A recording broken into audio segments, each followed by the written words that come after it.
ओम शांति। अव्यक्त बाप दादा की मुरली 20/5/1971। मुरली का हेडिंग है विधाता वरदातापन की स्टेज। विधाता और वरदाता यह दोनों ही गुण अपने में अनुभव करते हो। जैसे बाप विधाता भी है और वरदाता भी है, वैसे ही अपने को भी दोनों ही प्राप्ति स्वरूप समझते हो। जितना जितना वरदाता बनते जाएंगे उतना ही वरदाता बन वरदान देने की शक्ति बढ़ती जाएगी। तो दोनों ही अनुभव होते हैं। वह अभी सिर्फ विधाता का पार्ट है, अंत में वरदाता का पार्ट होगा। क्या समझती हो? कोई ने कहा दोनों पार्ट अभी चल रहे हैं, कोई ने कहा अभी एक पार्ट चल रहा है। वरदान किन आत्माओं को देते हो और वरदाता किसके लिए बनते हो? एक होता है नॉलेज को देना, दूसरा है वरदान रूप में देना। तो विधाता हो या वरदाता हो, किन्हों को वरदान देती हो? विधाता अर्थात ज्ञान देने वाले तो बनते ही हो, लेकिन कहाँ विधाता के साथ साथ वरदाता भी बनना पड़ता है। वह कब?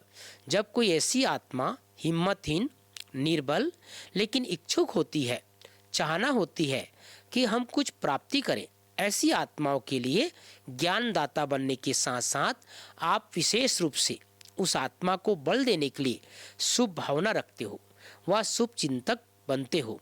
तो विधाता के साथ साथ वरदाता भी बनते हो। एक्स्ट्रा बल अपनी तरफ से उनको वरदान के रूप में देते हो। तो वरदान भी देना होता है और दाता भी बनना होता है, इसलिए दोनों ही हो। यह अनुभव कब किया है? भक्ति मार्ग में साक्षात्कार द्वारा वरदान प्राप्त होता है, क्योंकि वह आत्माएं इतनी निर्बल होती है जो ज्ञान धारण नहीं कर सकती, स्वयं पुरुषार्थी नहीं बन सकती, इसलिए वरदान की इच्छा रखती है। तो वरदान रूप में उनको कुछ न कुछ प्राप्ति होती है। इस रीति जो कमजोर आत्माएं आपके सामने आती है, जिन आत्माओं की इच्छा को देखकर तरस की रहम की भावना आती है, रहमदिल बन अपनी सभी शक्ति की मदद दे उनको ऊंचा उठाना, यह है वरदान का रूप। अभी बताओ कि दोनों ही हो या एक?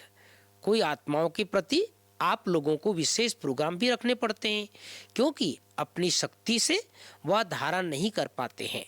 तो शक्ति का वरदान देने वाली शिव शक्तियाँ हो, इसलिए सुनाया कि अभी ज़्यादा सर्विस चलनी है नॉलेज के विधातापन की।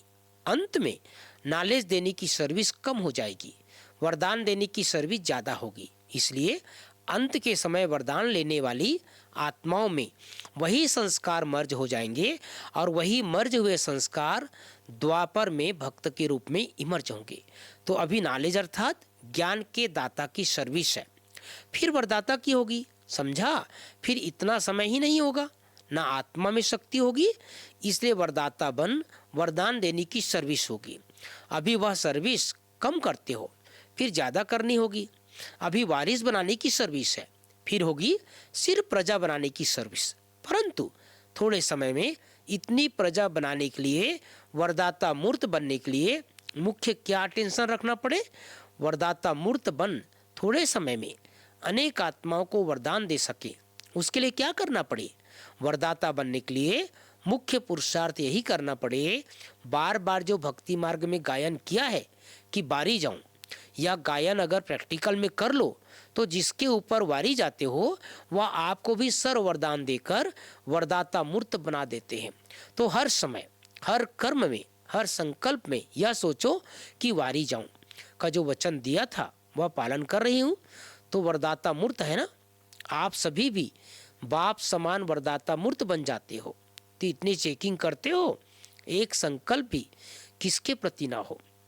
जो भी संकल्प उठता है उसमें बाप के प्रति कुर्बान का, वारी जाने का रहस्य भरा हुआ है। ऐसी चेकिंग करते रहो तो माया सामना करने का साहस रख सकेगी? सामना करने का साहस नहीं रखेगी, लेकिन बार बार नमस्कार कर विदाई लेगी। समझा? तो ऐसा बनने के लिए बाबा ने कहा इतनी चेकिंग चाहिए। और दूसरी बात, वरदानी मूर्त बनने के लिए सर्वशक्तियों को अपने में देखना चाहिए कि इतना स्टॉक जमा किया है जो दूसरों को दे सकूं। अगर जमा ही नहीं किया होगा तो दूसरे को क्या देंगे? तो तो वरदानी मूर्त बनने के लिए सर्व शक्तियों को अपने में इतना जमा करना पड़े जो दूसरों को दे सके। इतना जमा का खाता है वह कमाया और खाया, यह रिजल्ट है। एक होता है कमाया और खाया, दूसरा होता है जमा करना, और तीसरा होता है जो इतना भी नहीं कमा सकते, जो स्वयं को भी चला सके, दूसरे की मदद ले अपने को चलाना पड़ता है। तो तीसरी स्टेज व दूसरी स्टेज से पार हुए हो, वह है कमाया और खाया, और पहली स्टेज है जमा करना। तो रोज अपना बैंक बैलेंस देखते हो, बहुत भिखारी भीख मांगने के लिए आएंगे, तो इतना ही जमा करना पड़े जो सभी को दे सको। जमा करना सीखो। कितना जमा किया है, खाते से तो पता लग जाता है ना। अपना खाता देखा है, कई ऐसे भी होते हैं जो निकाल कर खाते जाते हैं, मालूम नहीं पड़ता है। फिर जब अचानक खाता देखते हैं तो समझते हैं ये क्या हो गया, ऐसे तो यहाँ होंगे नहीं ना, होंगे ही नहीं। अच्छा, जमा किए हुए खाते वाले का विशेष गुण कर्तव्य क्या दिखाई देगा? जिसके पास खजाना जमा होगा उसकी सूरत से एक तो वर्तमान और भविष्य अर्थात ईश्वरीय नशा और नारायणी नशा दिखाई देगा, और उनके नयनों व मस्तक से सर्वात्माओं को स्पष्ट अपना नशा दिखाई देगा। यह जमा होने वाले की निशानी होगी, उनकी सूरत ही सर्विसेबल होगी, सूरत ही सर्विस करती रहेगी। जिसके पास जास्ती अथवा कम जमा होता है वह भी उनकी सूरत से दिखाई देता है, अथवा बाबा ने कहा तो जमा किए हुए सूरत व मूरत से ही मालूम पड़ जाता है। जैसे जड़ चित्र बनाते हैं ना, उसमें भी कई ऐसे चिन्ह दिखाते हैं जो उन जड़ चित्रों से भी अनुभव होता है। वह बोलते तो नहीं है, लेकिन मूरत व सूरत व मूरत से अनुभव होता है। वैसे ही आपकी यह सूरत हर संकल्प हर कर्म को स्पष्ट करेगी। तो अपने आप को ऐसा चेक करो कि मेरी सूरत से कोई भी आत्मा को नशा व निशाना दिखाई देता है। जैसे कोई ऊंच कुल का बच्चा होता है तो अब भले गरीब बन जाए, लेकिन उनकी झलक और फलक दिखाती है कि यह कोई ऊंच कुल का है। वैसे ही जो सदैव खजाने से संपन्न होगा उसकी सूरत से कभी छिप नहीं सकता।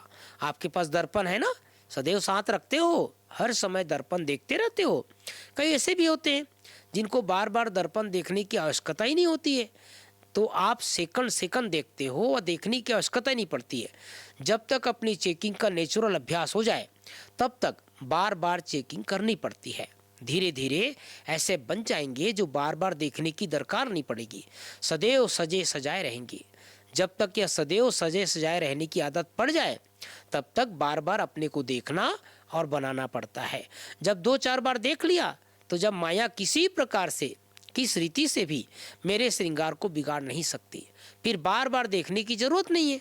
फिर तो अपना साक्षात्कार दूसरों के द्वारा भी आपको होता रहेगा। दूसरे स्वयं वर्णन करेंगे, गुणगान करेंगे। अच्छा, सभी विजयी रत्न हो ना, विजयी रत्न हो, लेकिन विजय की माला कितनी आपके गले में डाली है वह भी देखना पड़े। यह विजय की माला दिन प्रतिदिन बढ़ती जाती है तो बढ़ रही है और कहाँ तक बढ़ी है यह भी देखना पड़े। जब माला लंबी होती तो क्या करते हैं, डबल करके डालते हैं, जिससे सारा श्रृंगार सुंदर बन जाता है। तो इतनी बड़ी माला अपने गले में डाली है, यह भी चेक करो कि आज के दिन मेरे विजय की माला में कितने विजयी रत्न बढ़े। अच्छा, दृष्टि से सृष्टि बदलती है, यह भी अभी की कहावत है। कैसी भी तमोगुनी व रजोगुनी आत्माएं हैं, लेकिन उनकी आपकी सतोगुनी दृष्टि से उनकी सृष्टि उनकी स्थिति बदल जाए, उनकी वृत्ति बदल जाए। आगे चलकर यह अनुभव बहुत आत्माएं करेगी। जैसे यादगार दिखाया हुआ है, तीनों लोगों का साक्षात्कार कराया, यह भी अभी का गायन है। आप लोगों के सामने आने से दृष्टि द्वारा उन्हों को 3 लोग तो क्या अपनी पूरी जो जीवन कहानी मालूम पड़ जाए। जैसे शुरू में स्थापना के समय ज्ञान की सर्विस इतनी नहीं थी, नज़र से निहाल करते थे, तो अंत में भी ज्ञान की सर्विस करने का मौका नहीं मिलेगा। जो आदि हुआ है वही अंत में आप लोग के द्वारा चलना है। जैसे वृक्ष का पहले बीज प्रत्यक्ष रूप में होता है, बीच में वह बीज मर्ज हो जाता है, फिर अंत में वही बीज प्रत्यक्ष रूप में दिखाई देता है। तो आप आदि आत्माओं में भी जो पहला फाउंडेशन पड़ा हुआ है वही सर्विस अंत में भी होनी है। अच्छा, तो प्यारे भाइयों बहनों, प्यारे बाबा ने हम सबको बताया है कि लास्ट में क्या क्या होना है। लास्ट में बहुत सारी आत्माएं आएगी, भिखारी बनकर के आएगी, तो उतना हमारे पास जमा रहेगा तो हम दूसरों को दे सकेंगे, बांट सकेंगे। तो चलते फिरते उठते बैठते अपने जमा के खाते को चेक करते रहना है और बढ़ाते भी जाना है। ओम शांति, ओम शांति।